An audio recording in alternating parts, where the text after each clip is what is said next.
For Clara Evans, a 22-year-old waitress balancing a tray of wine glasses and secrets, it was a throwaway comment, something barely louder than the hum of silverware in the dining room. For Marco DeLuca, the kind of man whose name buys silence and buys loyalty, it was a fault line cracking beneath decades of carefully buried truth. She was just trying to finish her shift without spilling something on another cuff-linked ego. He was just another sharp-suited stranger tucked into the corner of La Rosetta, the kind of patron who made the maitre d' sweat.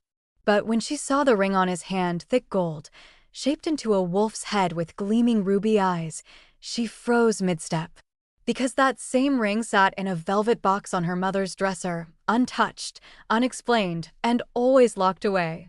"Hi, sir," she began, voice too steady for her own pounding heart. "My mother has a ring just like yours." The man looked up. Slowly. Quietly. Like a storm deciding where to land.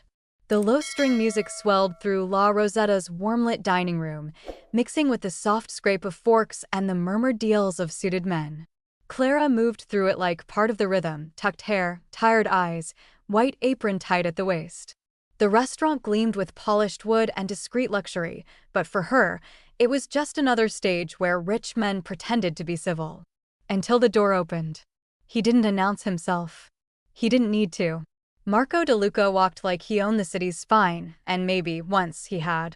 Maroon suit, inked hands, and eyes that scanned the room not for approval, but for threat. His presence dropped over the restaurant like a curtain, voices dropped, spines straightened. He chose a seat in the far booth.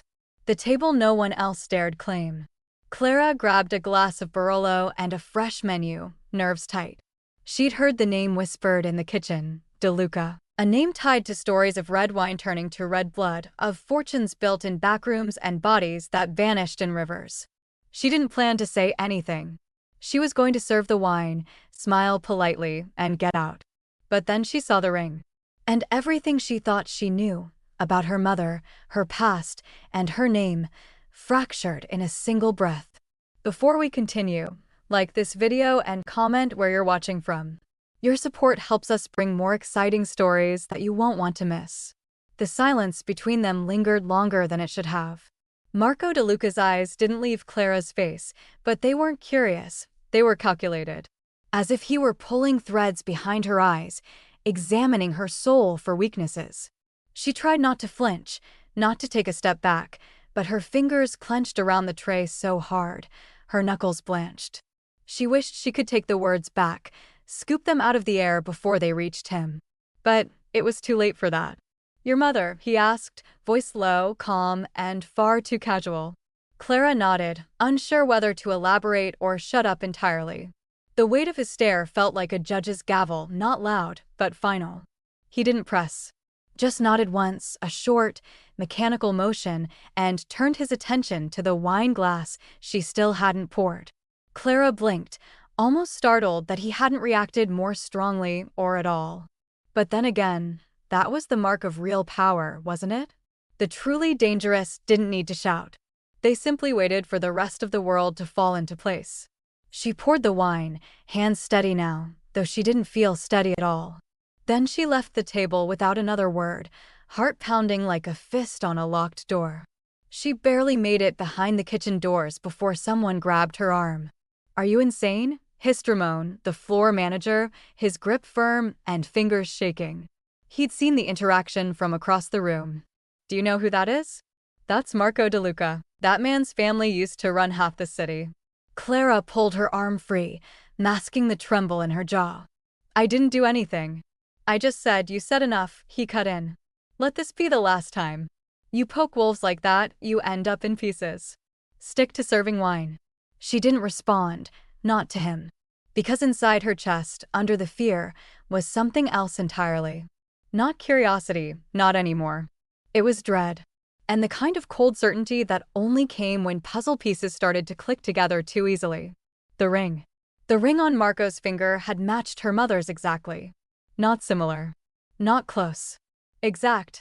A snarling wolf's head in gold, ruby eyes, thick-banded, with the same fine etching along the base that Clara had once traced with a child's fingertip.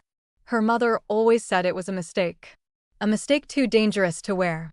That night, after her shift ended, Clara didn't go home. She didn't feel ready to face Evelyn with this storm sitting on her tongue. Instead, she took the long way through the city, her apron still knotted at her waist, her sneakers scuffing the sidewalk. The world felt tilted now, like she'd peeked behind a curtain and couldn't unsee what was there. Her father had always been a shadow in her story. Now, suddenly, she wondered if he had a name worth fearing. By the time she got home, it was past midnight. The apartment smelled like chamomile tea and old books, her mother's usual refuge from the world. Clara entered quietly, not because she had to, but because she needed time to think. But Evelyn was awake, sitting in the armchair by the window, as if she'd been waiting. She didn't say anything, just looked up, and Clara saw the truth written there already. "I saw him," Clara said softly, dropping her bag by the door. Her mother didn't ask who. She didn't need to.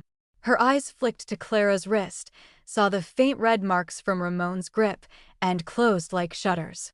"Did you say anything?" Evelyn asked, her voice barely audible. Clara nodded. "I told him you had a ring like his." For a moment, the air felt colder than the room. Evelyn's face stayed still, but her fingers curled into the arms of the chair.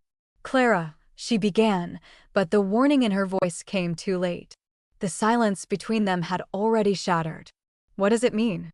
Clara asked. "I need to know." Her mother stared out the window, and her shoulders seemed to fold inward, like the weight of old choices had just returned. "Not tonight," Evelyn whispered. "Please." But Clara had tasted the edge of the truth, and nothing was ever enough after that. The next day, she returned to the restaurant before opening hours. The kitchen was dark, quiet. She wasn't there to work. She just needed to see it again. The ring. She needed to know if maybe, just maybe, she'd imagined it. But she hadn't. Marco DeLuca was already seated. Same booth. Same casual poise. Same suit. And the ring? Still there. Glinting under the light like it knew it had been seen. As if it, too, was waiting. Clara approached cautiously. "Back already?" she asked. He didn't smile. "Some meals require a return visit." She tried to mask her nerves. "Wine again?" "No," he said, "just answers." That stopped her cold. He gestured for her to sit. It wasn't a request. It was the kind of gesture that came from someone who didn't hear the word no very often. Clara sat, heartbeat climbing her throat. Marco leaned forward, resting his arms on the table, the ring inches from her hand. "You said your mother has a ring like mine," he began. Clara nodded. "Yes." "Did she ever tell you where she got it?" "No." She called it a mistake. Marco's mouth twitched, not quite a smile, not quite anger. "Tell me something, Clara." She tensed at the sound of her name on his tongue. "Was your mother ever involved with a man named Luca?" Clara blinked. "No. At least, I don't think so." She didn't want to lie, but the truth felt like stepping onto ice she couldn't see the end of. Marco looked away then, just for a second. Enough time for a flicker of something to pass over his expression, pain, maybe. Or memory. "He was my brother," he said. "And he died with that ring." Now Clara couldn't breathe. Her voice was a whisper. What if he didn't? Marco's eyes locked on hers. And in that moment, the space between them filled with a single unspoken possibility. If Luca was her father, then the ring wasn't just a curiosity. It was proof. He stood abruptly. "If you're lying, it's dangerous." "I'm not," she said. "I didn't know until yesterday." Marco nodded once, sharply, and then walked past her. At the door, he paused, looking over his shoulder. "Find out where she got it," he said. "Because if it's real, then we've both been living in the shadow of a dead man." Clara stayed frozen in the booth long after he left. The wine glass on the table sat untouched. Outside, the sun had risen, but everything still felt dim. She pulled out her phone and stared at her mother's name in her contacts. And for the first time, she was afraid to make the call, not because of what she might hear, but because of what it would confirm. Clara sat at the edge of her bed, phone still in hand, staring at her mother's name on the screen. It was past midnight, and the walls of the apartment felt thinner than usual, like even silence had a weight to it. She had spoken to Marco DeLuca, the man her mother once swore to avoid at all costs, and now there was no going back. The ring wasn't a coincidence. It was a question, and Evelyn Evans was the only person who had ever refused to answer it. She rose quietly and moved to the living room. The glow from the streetlights bled through the blinds, casting golden bars across the carpet. Evelyn was already awake, curled on the couch with a blanket around her shoulders, an untouched mug of tea cooling beside her. She didn't look surprised to see Clara. In fact, she looked as if she'd been expecting this moment her whole life. "I saw him again," Clara said, her voice careful. Evelyn didn't ask who. She simply closed her eyes. "Marco." "Yes." "And the ring?" Clara nodded and stepped closer. "He said it was supposed to have died with his brother." "With Luca." Evelyn flinched at the name, a small involuntary tremor that rippled across her face. It was enough. Clara sat down on the armrest and whispered, "Tell me the truth." The silence that followed wasn't denial, it was surrender. Evelyn placed the tea on the table and folded her hands in her lap, like someone preparing for confession. "You were never supposed to know," she said quietly. "Not because I didn't trust you, but because the moment you did, you'd never be safe again." Her voice cracked. "But it looks like we've already crossed that line." Clara waited, heart hammering, breath shallow. The room felt thick with old ghosts, the kind that don't knock before entering. "Was it him?" she asked. "Was Luca DeLuca my father?" Evelyn looked at her, really looked at her, and nodded. "Yes." The word didn't feel like an answer. It felt like an avalanche. Clara's throat tightened, her hands suddenly cold. "He was alive?" "He was more than that," Evelyn said. "He was kind. And brilliant. And dangerous." Evelyn leaned back, eyes distant now, caught in a memory. "I met him when I was 23, she said. "Back when I worked the night shift at an underground jazz bar near the docks. He wasn't like the others, he didn't flirt, didn't posture. He'd sit in the corner, always with a book. One night, he walked me to my car." "And that was it?" Clara asked softly. "No," Evelyn said with a sad smile. "That was the beginning." She paused and took a breath, slow and deliberate. "His real name was Luca DeLuca, but he told me to call him Luke. Said the old name had too much blood on it. I didn't understand at first, but he told me things enough to know he wanted out. He didn't want to be his father's weapon. He told me he'd refused an order," Evelyn continued, her voice thinning with memory. "They wanted him to kill someone. Not a rival, not a soldier. A kid, a teenage courier who knew too much. Luca said no. He disappeared the next day." Clara's jaw tightened. "He faked his death?" Evelyn nodded. "Marco thought Luca was a traitor. The whole family did. But Luca told me they were wrong, that someone had twisted the truth to make him look guilty." "Why didn't you tell me?" Clara's voice broke before she could stop it. "I was protecting you," Evelyn said, the words raw. "I knew the DeLucas, their reach, their vengeance. If they ever found out he was alive, or that he had a child, it would have been over." Clara looked away, wiping her eyes. "He left after you were born," Evelyn added. "He gave me the ring before he did. Told me to keep it hidden. He said, it would prove you were one day, if you ever needed it." Clara stood and began pacing. "You should have told me. I should have had a choice. All this time, I thought my father was some mechanic who died in a car accident. But he was a ghost in a wolf skin." "I know," Evelyn whispered, guilt etched deep in her face. Clara stopped pacing and stared at her mother. "Marco thinks Luca's dead. But if he finds out he's not," Evelyn cut her off. "He can't. Luca is dead." Clara blinked. "What?" Evelyn's face folded inward. "He was shot 7 years ago, trying to help a friend escape a cartel debt. He died anonymously in a hospital in Mexico.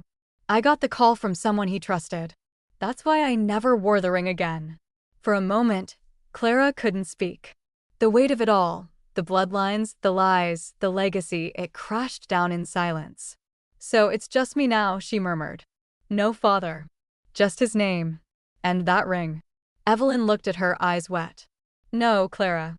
You have more than his name. You have his conviction."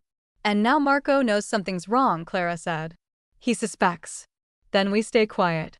He told me to find out where the ring came from." Evelyn shook her head. No. You tell him nothing. That's not an option anymore, Mom, Clara snapped. You don't understand who he is. No, Evelyn said fiercely, you don't. I've watched men like him tear families apart for less than a rumor. Clara sat back down, shoulders slumped, exhausted. What do I do? She asked. Evelyn hesitated, then reached for her daughter's hand. You listen. You stay smart. And above all, you survive. The next morning, Clara stood at the kitchen window, watching the city wake beneath her. The ring sat on the table beside her phone, catching the light. It didn't feel like a mistake anymore. It felt like a key. But keys always open doors, and not all of them should be opened. If you discovered your family had buried the truth about your legacy to protect you, would you forgive them? Or would you dig deeper, no matter the cost? If this story struck a chord, drop your answer in the comments. We'd love to hear how you'd handle a truth like Clara's. And don't forget to subscribe. Marco DeLuca didn't sleep that night. The city outside his penthouse window shimmered with golden lights, but none of them reached the dark place inside his mind. He sat alone in the study, a low ball of scotch untouched beside him, the ring on his finger gleaming under the amber desk lamp. It was the same ring Clara had recognized, the same symbol Luca once wore, now a ghost chained to his hand. And for the first time in years, Marco questioned if he'd ever truly earned the right to wear it. He turned the ring slowly, staring into the ruby eyes of the carved wolf. It had always been more than just metal, it was history, power, blood. Salvatore DeLuca had worn it first. The patriarch, the founder, the man who ruled the city like it owed him breath. And Marco remembered the last time he saw it on his father's hand, the night he killed him. He was 19, barely out of school, still more boy than man. But his hands weren't soft, not anymore. Tomaso Ricci had made sure of that. Ricci had been with the family longer than Marco had been alive, consigliere, strategist, the voice behind the throne. And Marco had trusted him the way sons trust uncles before they learn what betrayal smells like. That week, Ricci had called Marco into the back room of the old cigar lounge. His voice had been hushed, serious, like a priest preparing a confession. There's something you need to know, he had said, placing a file on the desk. Inside were photographs, bank records, and a recording, a conversation between Salvatore and Luca. The words were clipped but damning: dissolve operations, move money, protect Clara. Marco had read the name twice before realizing it was his own niece. He's handing everything to Luca, Ricci said, his tone low and lethal. He wants to bury the business. Turn it into something soft. He thinks your brother's weakness is safety. Marco had clenched his fists, feeling his chest tighten. He wouldn't. Ricci just sighed, as if disappointed Marco had to be told. He would, Ricci replied, tapping the photos. He's blinded by sentiment. He thinks peace is something you can buy.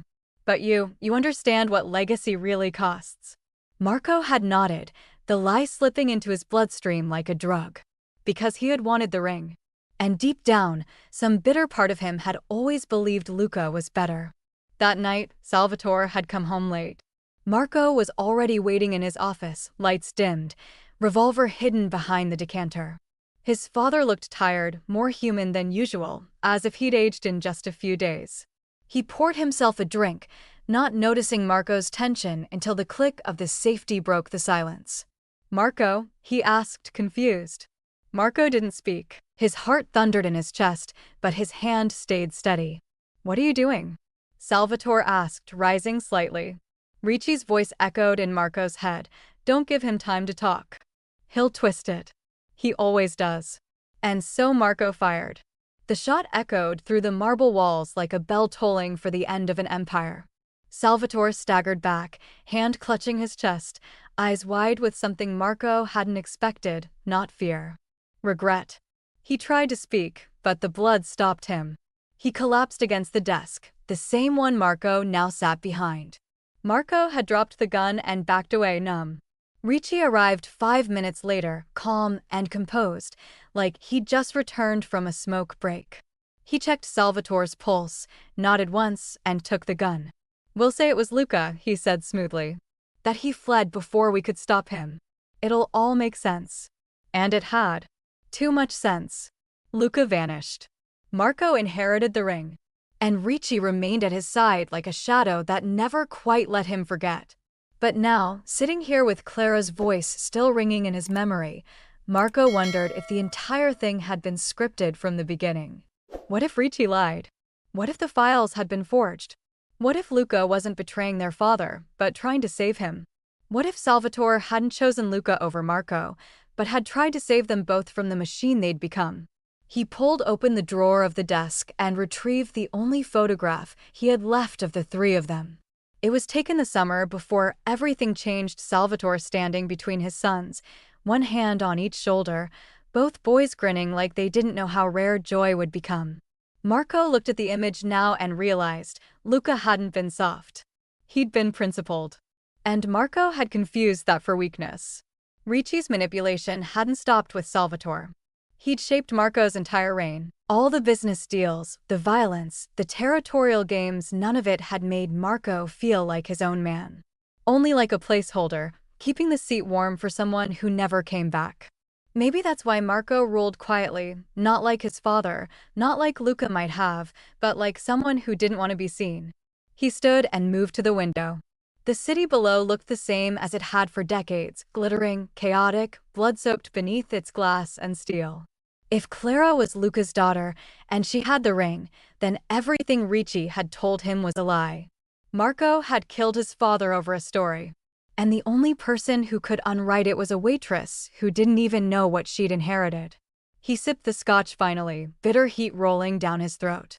Clara wasn't ready for this world. But the problem was, this world might already be coming for her. Ricci wouldn't let the ring resurface without a response. And Marco didn't trust anyone in his inner circle to handle it cleanly. He returned to the desk and opened a drawer no one else ever touched. Inside was a file labeled Luca D. Old reports, surveillance, dates. Nothing recent. No confirmed death. Just a trail that ended cold and a rumor Marco had tried to bury again and again. He flipped to the last page, where a note had once been scrawled in Ricci's handwriting, subject likely dead. Confirmation unnecessary. Ring recovered. But that last line wasn't true. The ring hadn't been recovered. Luca had given it away. And that choice, who he'd given it to, might have been his final act of rebellion. Marco closed the file and leaned back, the weight of 2 decades pressing against his spine. He thought of Evelyn Evans, the quiet woman with eyes too sharp for a waitress. He remembered seeing her once, years ago, across a ballroom filled with silent danger. She hadn't flinched when their eyes met. She'd just looked away, like she knew exactly what he was. And now Clara was walking the same razor-thin line her father once did. Marco exhaled slowly, chest tight. He didn't know if Clara could survive what she was stepping into. But if she really was Luca's blood, then she deserved to know everything. The truth. The lies. The legacy that had been stolen from her. And maybe, just maybe, he needed to know too. The message came late. A single text, no name, no preamble, just an address and the words, "Come alone. 10 p.m. No one else needs to know." Clara stared at it for a long moment, her stomach twisting with instinct. It had to be Marco. Only he would summon her like that, with the quiet arrogance of someone who knew the past was no longer content to stay buried. La Rosetta had closed for the night, the staff gone home, the lights dimmed. She stood at the back entrance, jacket thrown over her uniform, debating whether to tell her mother. But something stopped her, not fear exactly, but gravity. Whatever this was, it wasn't just a meeting. It was a descent. The address led her to the edge of the city, where street lamps thinned and fog licked the pavement like breath from an open crypt. The gates loomed ahead, wrought iron, ornate, with the DeLuca name carved in stone above. Behind them stretched rows of mausoleums, each one like a miniature cathedral for the dead. She pushed the gate open. It groaned like it hadn't been moved in years. Her flashlight barely pierced the dark. A shadow stepped from behind one of the marble columns. Marco. No guards, no entourage, just him in a long black coat, collar up, hands bare. The cold bit at his breath, and for once, he didn't look like a man made of concrete and gold. He looked human, tired, older. "I thought we were negotiating," Clara said, her voice low. We are, Marco replied. But first, you need to see the place where this all started. He gestured toward a smaller mausoleum near the center, its door cracked, its hinges rusted. Come, he said, already turning away. She followed, boots crunching over gravel, her fingers clenching inside her pockets. Inside, the air was colder, stiller. Candles flickered from iron sconces mounted to the walls, casting long shadows that danced like ghosts. Marble slabs lined the interior, names etched in Latin, gold faded with time. In the center was one crypt, different from the others. Its lid was smooth. No plaque. No inscription. Marco walked to it, placing his hand on the stone. This is supposed to be my brother's tomb, he said. Luca DeLuca, traitor, ghost, forgotten prince. Clara moved closer, pulse thudding against her ribs. I don't understand, she said. Why bring me here? Marco turned to her, candlelight flickering in his eyes. Because for 20 years, I've lived with the weight of what happened. I let myself believe the story Ricci gave me, that Luca betrayed us, fled, died a coward.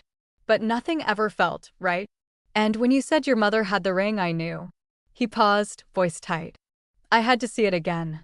With slow, deliberate motion, Marco reached into his coat and drew out a crowbar. He slid it beneath the edge of the crypt's lid, muscles straining as he lifted.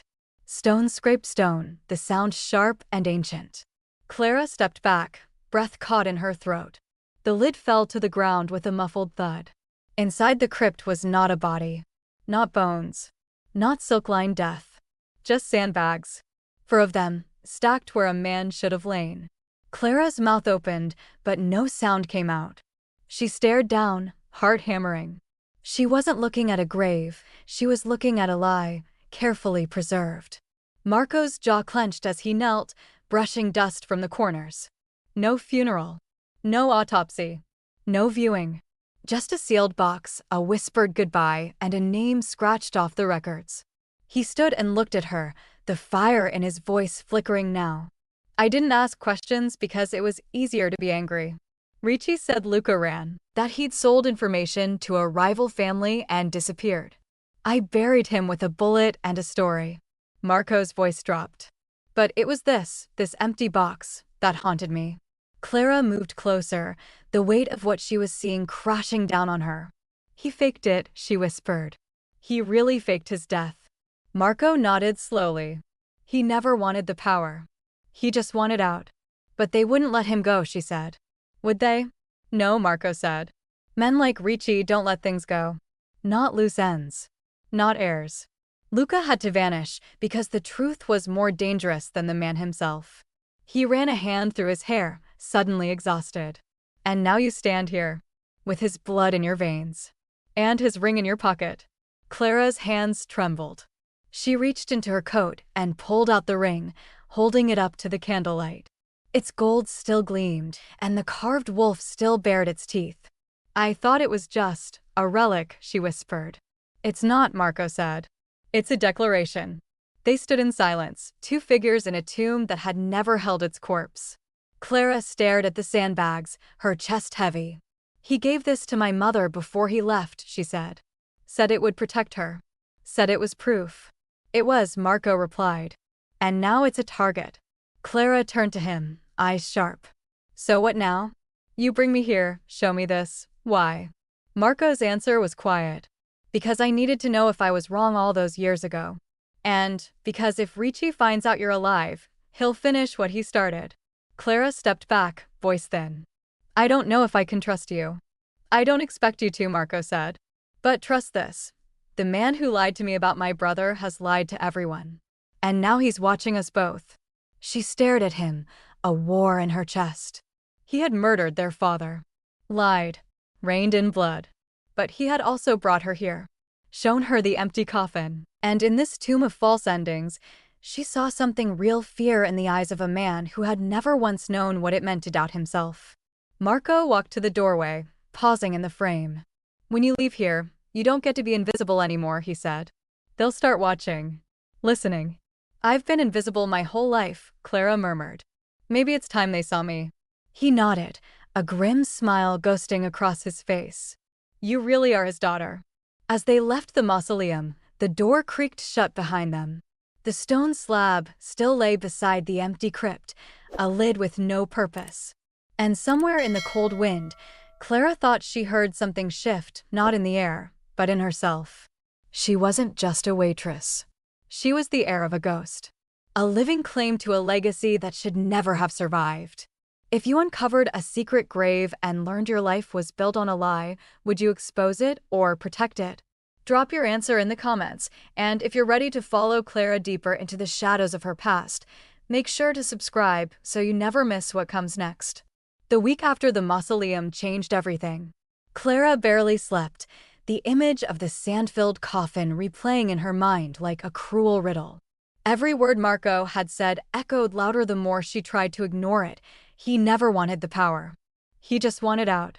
She now knew her father hadn't died a coward, and that meant someone had made sure his story did. The question was who? And Marco already had an answer. Tomaso Ricci, Marco said, his tone carved in granite. They sat across from each other in his private office, the air thick with unease. He's been with his family since before you were born, Marco continued. Consigliera to my father, then to me. The man who orchestrated every war, every truce, every death that looked like business. Clara leaned forward, her voice barely above a whisper. And he's still alive? Marco nodded once. And thriving. Ricci had done more than survive. He'd evolved. Now he was a politician, sleek suits, sharp smiles, speeches about reform and progress. He had reinvented himself as a respectable public figure, chairman of an anti-corruption initiative funded by the same families who once bought bullets from his men. Marco's eyes darkened. The devil doesn't hide in hell anymore. He hides in government. Clara pulled the file toward her, scanning names, contracts, and headlines. Ricci's reach was wide: foundations, shell companies, campaign donations under false identities. But it wasn't the money that chilled her.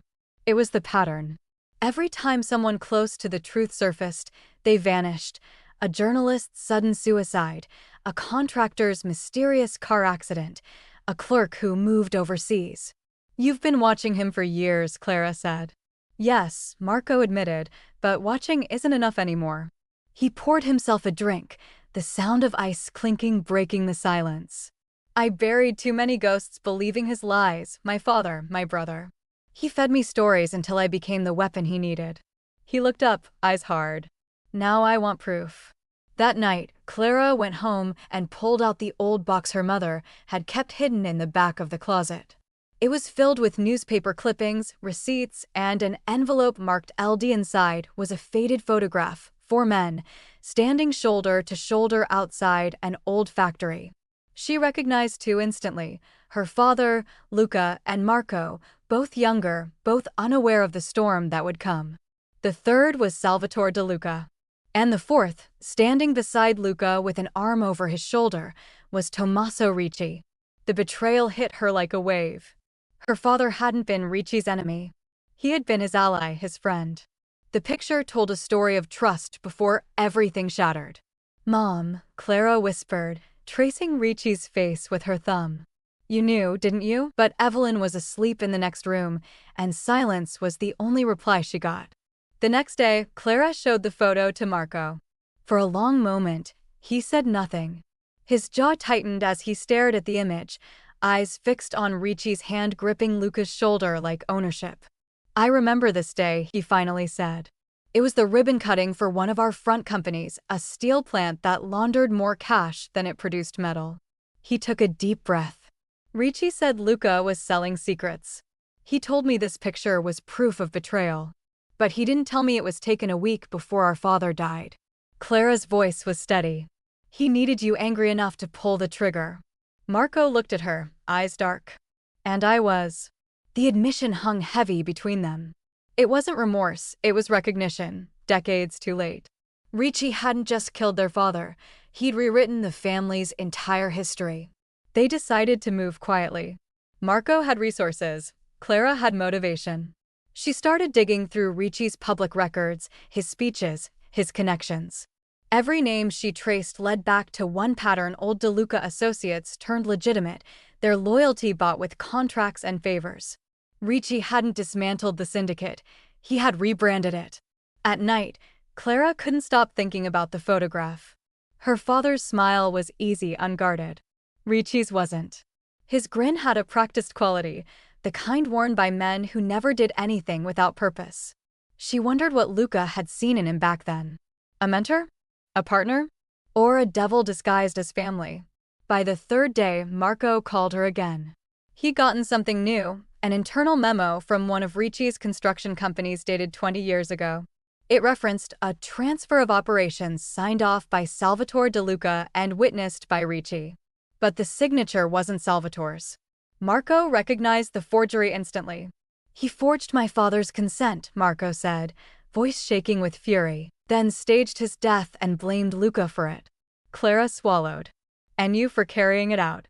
He nodded, eyes distant. "He turned us into murderers of our own blood so he could rise clean." The Scotch glass in his hand cracked under his grip. They met again that evening at a safe house outside the city. It was a dim, single-room hideout filled with old furniture and the smell of dust. Marco paced while Clara pinned photos and documents across the wall, a web of faces and dates stretching from the past to the present. At the center was Ricci, smiling in every picture, untouched by time. Clara stared at it. "He's been waiting for this moment his whole life." Marco nodded. "And now we make him regret it." She looked up. "How?" "By doing what he never expects," Marco said. "By working together. He thinks I'm still his puppet, and you're a nobody. We'll use that." Clara met his eyes. For the first time, trust didn't feel impossible, just dangerous. Outside, thunder rolled over the city. The storm gathered as if it knew secrets were being stirred beneath it. Marco looked at the ring on his hand, then at the second one Clara wore around her neck. "One belonged to the Empire," he said softly. "The other to its conscience." He smiled faintly. Maybe it's time they fought on the same side. The city didn't feel the same anymore. It still pulsed with traffic, neon, and power, but Clara saw it differently now, like someone who'd just learned to read the blueprint beneath the streets. She walked with purpose, her shoes clicking across the pavement like punctuation marks. People passed her without seeing her. But she saw them, the men watching corners, the women who looked down too quickly, the shadows where the old family still breathed. The first name Marco gave her was Antonio Fiore, her father's oldest friend. A former enforcer turned jazz club owner, Antonio had walked away after Luca's death and never looked back. His club, the Crimson Note, was tucked behind a bookstore in Little Palermo, a place where people whispered more than they danced. When Clara arrived, he was playing piano alone under red light, his fingers drifting over the keys like they remembered things his heart wouldn't say. She waited until the song ended before she spoke. "I'm Clara," she said, stepping out of the shadows. He didn't flinch, just closed the piano and looked up at her. "I know," Antonio said. "You've got his eyes. But you walk like her." Clara sat beside him, the ring tucked inside her coat like a question. "I need to know what my father wanted." Antonio raised an eyebrow. "Not what he did?" "No," she said. "What he wanted." The old man leaned back, arms crossed, his expression unreadable. "Luca was tired," he said. "Tired of blood, of debts, of Ricci's whispers crawling into every room. He wanted to take the name and scrub it clean. Not disappear the family, redeem it.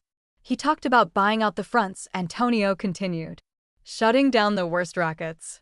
Legal businesses only. A foundation for the city, real change." But Ricci knew if Luca cleaned the name, he'd clean out the secrets too. Clara swallowed. "So Ricci turned Marco against him." "Exactly," Antonio nodded. "Turned brother on brother like it was chess. Only Ricci played both sides of the board." He paused, gaze softening. "Luca tried to run, not because he was afraid, but because he wanted you to have something better." Clara pulled the ring from her coat and set it on the piano. Antonio stared at it for a long moment, as if it had returned from the grave. "That belonged to wolves," he said quietly. "But your father wanted it to mean something else." Clara met his eyes. "Then maybe it's time it does." He gave her 3 more names, people Luca had trusted before he vanished. A bookkeeper. A lawyer. A warehouse foreman with scars and stories older than Clara. Each meeting sharpened her purpose. Each conversation confirmed the same truth. Luca had been building something. Something Ricci had buried in blood and silence. It wasn't just about clearing her father's name. It was about finishing what he started. She wasn't naive. She knew legitimacy didn't erase the past. But it offered a future. And Clara was done hiding in the present. One night, Clara stood on the balcony of Marco's penthouse, looking down at the glowing city grid. He joined her without a word, handing her a file. Inside were the final pieces, Ricci's movements, political allies, and one redacted contract with a government agency that reeked of blackmail.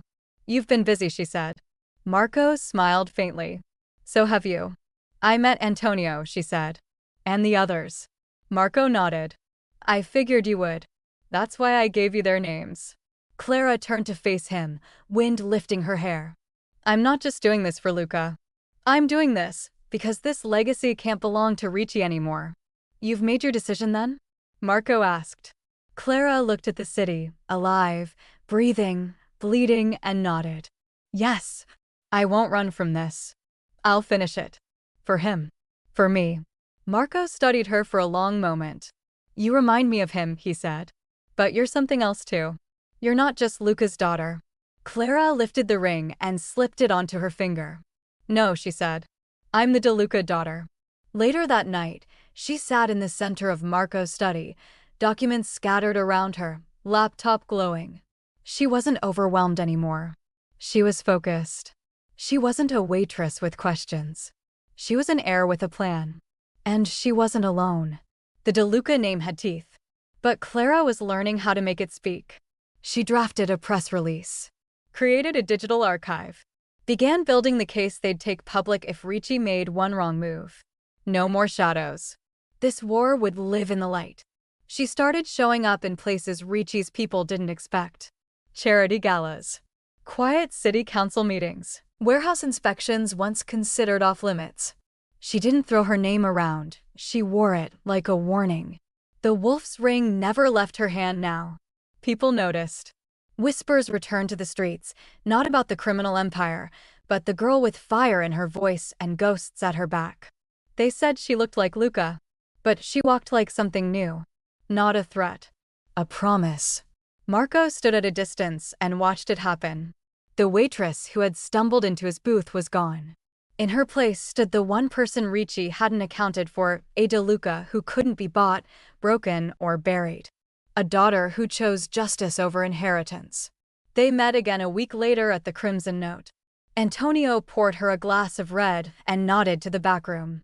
The others were waiting Luca's old circle, what was left of it. She walked in without hesitation. 12 pairs of eyes followed her. She didn't give a speech. She didn't need to. She set the ring on the table, flat against the wood, the candlelight catching on the wolf's eyes. "I'm not asking for loyalty," Clara said. "I'm reclaiming it." The room was quiet. Then one by one, the old guard nodded. No blood oaths. No pledges. Just a silent, shared understanding. The legacy had shifted, and it now had a voice. When she walked out of the club, the city air hit her like truth. She was no longer hiding in someone else's story. She was writing her own. Every step forward was a challenge, every breath a declaration. The waitress was gone. She was the daughter of Luca DeLuca, the girl who had inherited more than a ring, the one who had been given a choice and had chosen fire. Clara tightened her coat against the cold, a quiet smile curving her lips. "Let them come," she whispered. "I'm ready now." The invitation arrived in an envelope too expensive to ignore. Gold foil, hand-delivered, sealed with Ricci's personal crest, a silver serpent wound around a torch. Marco opened it without a word, handed it to Clara across the table. "Annual DeLuca Foundation Gala," she read aloud. "Black tie, City Museum, 7 p.m. Her voice was steady, but her heart felt like a snare drum in her chest. "This is it," Marco said. "The moment he steps into our web." Clara turned the envelope over, eyeing the wax seal like it might bite. "He's going to expect something," she said. "He always does," Marco replied. But this time, we're the ones expecting him. They had rehearsed the plan for weeks. Clara would bait Ricci with subtle reveals, the ring on her finger, the names in her speech, the journal her father had left behind, filled with evidence Ricci thought destroyed. Marco would arrive late with the final nail, video footage long thought deleted, proof of the planted weapon, and a name, Ricci's. The trap was elegant, public, and irreversible. But only if they could survive it. The morning of the gala, Clara stood before a mirror in a borrowed dress, the deep navy fabric clinging to her like armor. Evelyn stood behind her, fastening a delicate clasp at the nape of her neck. "I don't like this," her mother said quietly. "He's dangerous, Clara." Clara met her mother's eyes in the mirror. "So am I." The museum was already lit like a cathedral by the time they arrived. Outside, news vans lined the street. Inside, the city's elite sipped champagne beneath priceless art. Ricci moved through the crowd like royalty, shaking hands, giving tight-lipped smiles that didn't reach his eyes. Clara saw him the moment she entered, his head tilted slightly as if he'd already sensed her arrival. She took a breath, squared her shoulders, and stepped into the room. Marco stayed in the shadows at first, coordinating with their inside man in the AV booth. He wore a dark tuxedo and an expression carved from stone. Clara moved with precision, shaking hands, slipping past donors, letting the wolf ring flash beneath the lights like a spark begging for attention. She stopped near a podium where a silent auction display glittered with fake benevolence. And she waited. Ricci approached 15 minutes later. His cologne arrived first, rich, sharp, synthetic, a scent Clara would forever associate with polished lies. "Miss Evans," he greeted her, voice like velvet stretched over glass. Clara turned, offered a calm smile. "Chairman Ricci, thank you for the invitation." His gaze fell to her hand, the ring. He didn't flinch, but she saw the muscle in his jaw tighten. "A beautiful piece," he commented. "Family heirloom?" She held his stare. "Yes, passed down from someone with a legacy worth remembering." His smile didn't budge, but something in his eyes turned colder. "I wasn't aware you had ties to the DeLuca family," Ricci said. Clara's reply was smooth. "Neither was I. Until recently." She reached into her clutch and drew out a small black notebook, placing it gently on the silent auction table between them. "Did you ever know Luca DeLuca kept a journal?" She stepped back, letting the question hang like a match in a dry room. Ricci's eyes dropped to the notebook. His fingers twitched, a reaction he couldn't quite suppress. "I'm afraid I don't recall," he said, voice just a little too casual. Clara tilted her head. "Strange. You're in it. Quite a lot, actually." She smiled, just enough to twist the knife. He took a step closer. "You should be careful what stories you entertain, Miss Evans," he said, softly now. "Old names carry sharp shadows." Clara didn't move. "Then maybe it's time someone turned on the light." And with that, she walked away, not fast, but sure, leaving the journal on the table. In the back of the museum, Marco gave the signal. The AV technician nodded and began cueing the footage. Clara made her way to the stage, where she'd been invited to speak as one of the gala's featured guests, a last-minute addition no one had questioned thanks to a forged email chain Marco had orchestrated. The crowd hushed as she stepped up to the microphone, spotlight painting her in white fire.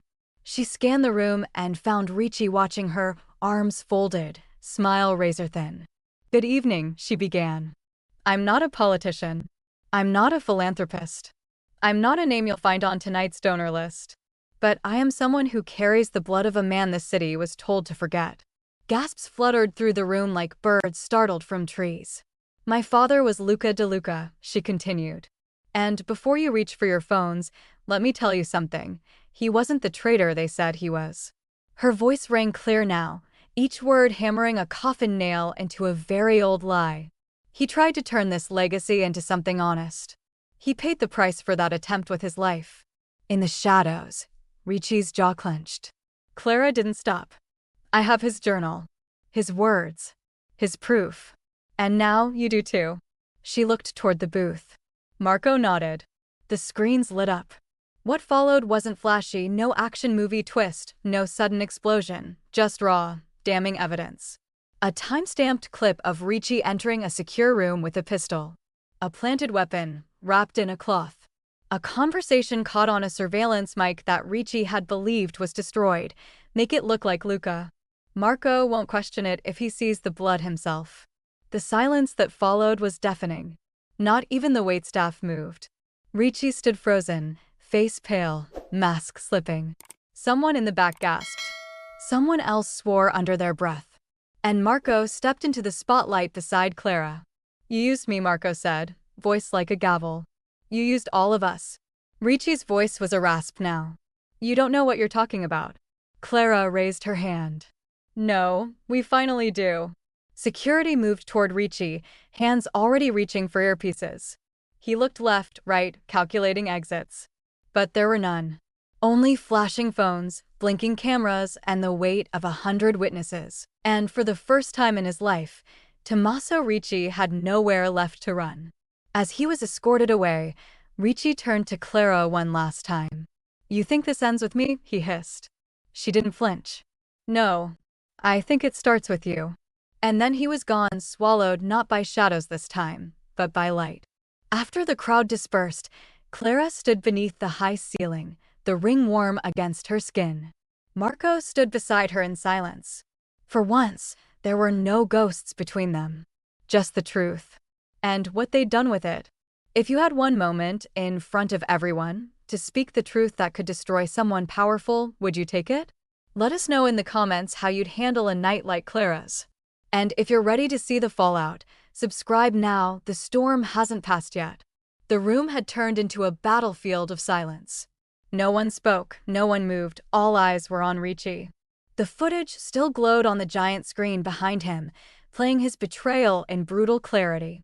For the first time in decades, the serpent of the DeLuca empire looked cornered, stripped of his polished charm. His expression hardened, but his hands trembled, a man realizing the walls he'd built were now closing in.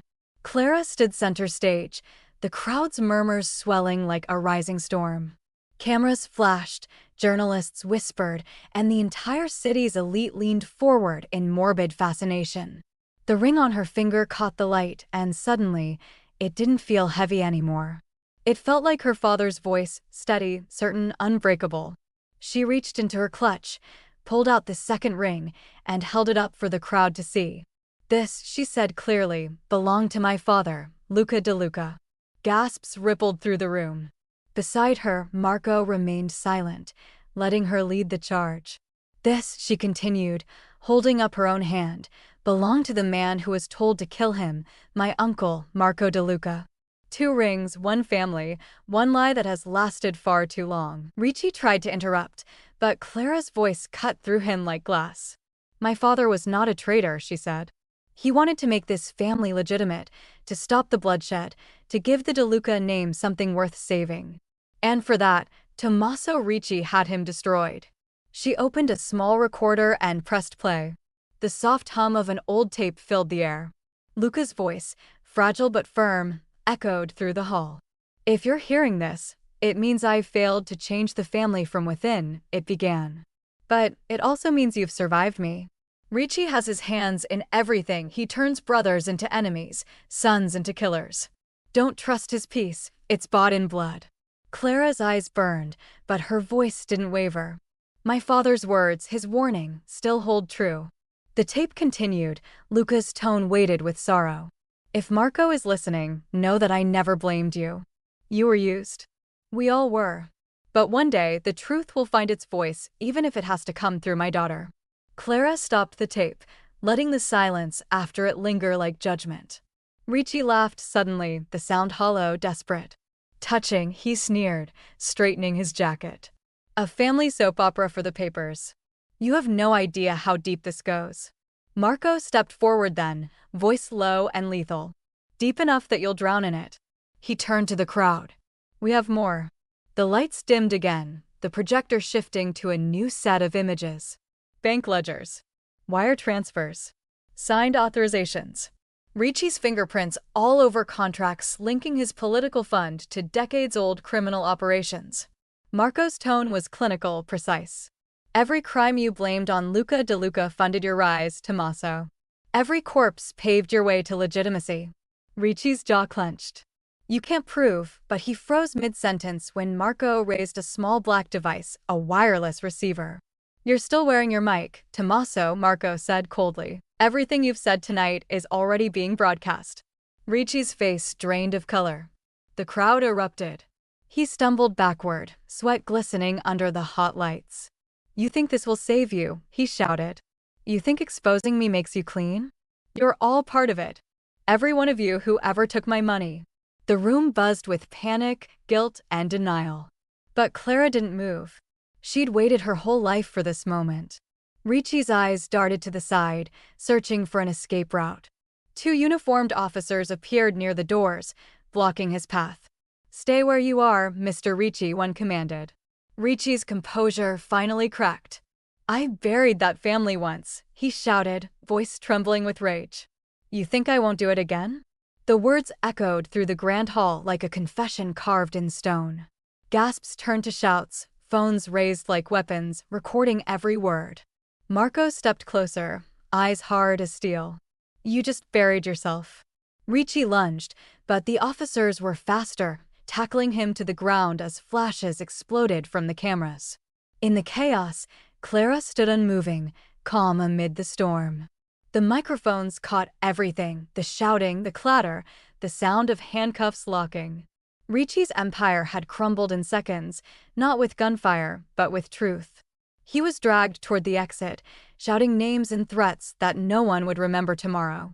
Because his power was gone, dissolved the moment his own voice betrayed him. And for the first time in years, the DeLuca name no longer belonged to fear. Marco turned to Clara, the faintest trace of something human crossing his face. You did it, he said softly. She shook her head. We did. For the first time, she saw the weight lift from his shoulders, the ghost of Luca between them finally gone. The past had been exorcised, not with vengeance, but with truth. The press swarmed the stage. Microphones thrust forward, questions flying. Was it true? How long have you known? Are you taking over the family? Clara ignored them all. She only looked down at the twin rings resting against her palm, one for her father, one for her uncle. Her family story, finally told in full. Marco stepped beside her as security escorted them away from the crowd. You know this doesn't end here, he said. Ricci's men, his network, it'll take time to dismantle. Clara nodded. Then let's get started. He smiled faintly. Your father would have been proud. Clara looked toward the flashing lights. Then let's make sure he'd stay that way. Outside the museum, the night was loud with sirens and cameras. Reporters called her name, but she didn't answer. The air smelled of rain and smoke, cleansing, heavy, final. Clara slipped the rings into her pocket, hand closing around them like a vow. Justice wasn't a word anymore. It was a pulse. The sun spilled gently through the tall windows of La Rosetta, casting golden stripes across polished tables and white linen. The restaurant felt different now, quieter, lighter, as if it too had shed something heavy. The walls no longer whispered secrets. They simply echoed the clink of cups, the hum of conversation, the slow rhythm of a business that had survived the storm. Clara Evans stood behind the bar, sleeves rolled, pouring espresso like it was muscle memory, not ritual, just rhythm. She looked up when the bell above the door chimed. He entered without ceremony, no entourage, no shadow. Marco DeLuca, older, quieter, a man not diminished, but somehow remade. His suit was still sharp, but it no longer wore him like armor. He walked to the counter, and Clara met him with a nod. No words at first. Just the sound of ceramic meeting wood as she placed the cup in front of him, no flourish, no performance. He sipped, eyes closing briefly. Then he looked at her. You changed the beans, he said. Clara smirked. Local roaster, she replied. No more imported illusions. Marco chuckled softly, the sound unfamiliar in his own mouth. You've changed more than the coffee. Clara tilted her head. So have you. She reached beneath the counter and drew out a small wooden box. Inside, nestled on soft velvet, were the two rings, the twin wolves, gleaming in the morning light. She set them between them on the bar, gently, like setting down history. Marco stared at them, the silence between them no longer tense, just full. Your father dreamed of peace, he said at last. Let's give him that. Clara didn't hesitate. She nodded once, a gesture that felt like more than agreement. It felt like inheritance. It was never about who wore it first, she said quietly. She picked up one ring, then the other, and placed them side by side. It's about who wears it right. Marco looked at her and saw something he hadn't seen in decades. Not his brother, not Evelyn, not himself. He saw hope, not naive, not fragile, the kind carved from pain and welded with choice. What do you want to build? He asked her. Clara thought for a long moment. Something that doesn't need to be erased someday. The weeks since Ricci's arrest had passed like the turning of a tide. Slow at first, headlines, inquiries, power brokers scrambling to save face. But the foundation Ricci had built was hollow, and when the walls fell, they crumbled completely. His network of silence became a map of guilt. And everywhere Clara went, people were suddenly willing to talk. Marco turned over operations, quietly, cleanly.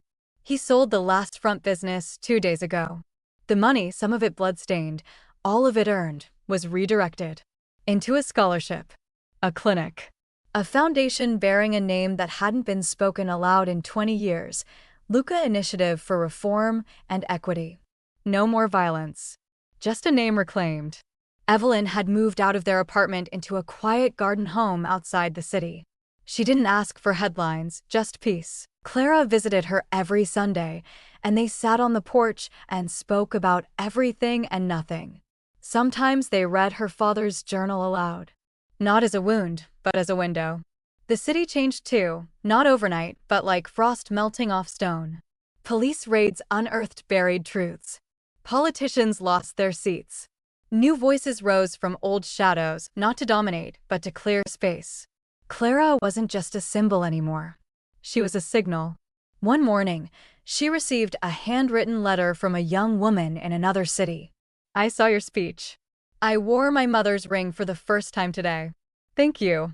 Clara read it twice, then tucked it into the back of her father's journal. It was small, but it mattered. Truth always did. She made the choice to stay at La Rosetta. Not because it was safe, but because it reminded her where she began. The restaurant now bore a small plaque near the door, carved in quiet brass, built on truth. Rebuilt by choice. Below it, the twin wolf sigils, side by side. Marco stopped by once a week. Sometimes for coffee, sometimes just to sit. He didn't speak of the past anymore, but Clara knew he carried it, not like chains, but like a compass. One day, she caught him staring at the rings again. What do you see when you look at them? She asked. He smiled, just a little. Not power, he said. Not inheritance. I see a promise. One we almost broke. One you chose to keep. Clara leaned her arms on the counter, gaze distant. Legacy used to scare me, she said. Now it just feels like a story I'm still writing. Marco nodded. And the ending? She looked at him. That part's ours. Outside, the city kept moving, unaware of how close it had come to being swallowed whole. Inside, in the warmth of the cafe, Clara poured another cup of coffee. Not for Marco. For the next customer. For the future. The wolves rested on the counter beside her, not snarling now, just watching. And the world would learn, the waitress was never just a waitress. Thank you for listening to this story until the very end. There's another interesting one on your left screen that I think you'll really enjoy.